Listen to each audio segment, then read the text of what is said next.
Hi, this is Jack Steele. Again, I'm sons my friend George the Gorilla.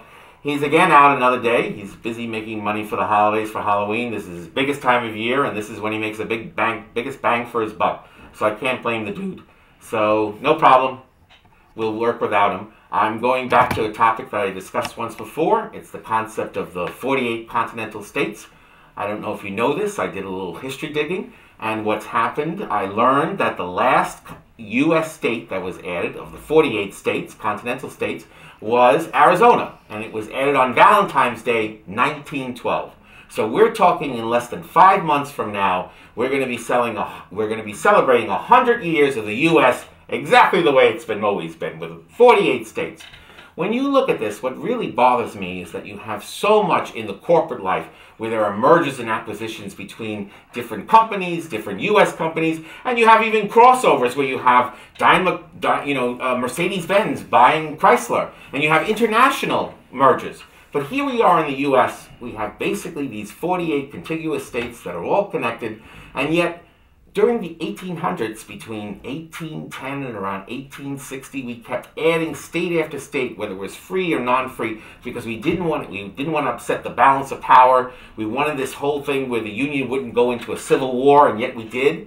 And now when you look at it, you have all these extra states that are not necessary. We abolished slavery over 100 years ago. We have a black president. We have a monument that was just added to the Washington Mall to celebrate Martin Luther King. We have arrived to the age where at least there's some equality. People can argue that we're all still slaves to Wall Street, but that's another issue. What I'm talking about is that there's no need to have all these, West Virginia and Virginia. There's no need for North Dakota, South Dakota.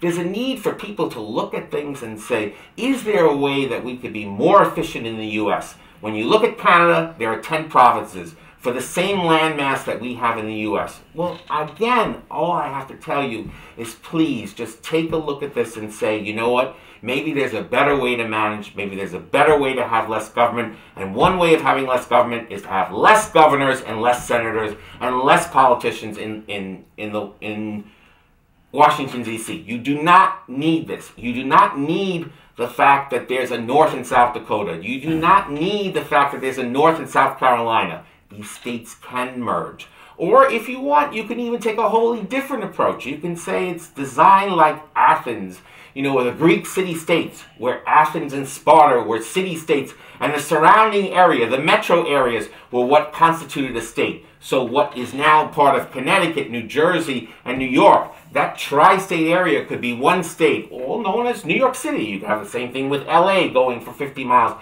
You could have Chicago going for 50 miles. And the other areas, if you combine some of the New England states, that would be a New England province or a New England territory. You can be creative. This can be good for Wall Street because it would give mergers and acquisitions. These are good for individuals to say, you know what, we need to rethink our destiny. We need to rethink what our lines in the sand are, because actually the forefathers of our country, which are basically all the Indians that were here, the Sioux, the Cherokee, they laughed at the white man saying, why are you drawing lines in the sand? They change. Well, we need to follow their advice. They can change, and they actually can change for the better. There's no need to think that less is not more. Less can be much better in terms of doing where more money is spent on other activities that are more essential to society. We don't necessarily need 100 senators. We could do with 80. Just get rid of 10 states, and you save 20 senators, 10 governors, etc., and all the legislatures that are in those houses. You can then make it smaller and more. That's where you get less government. Again, thank you for listening. That's my idea. That's where I stand.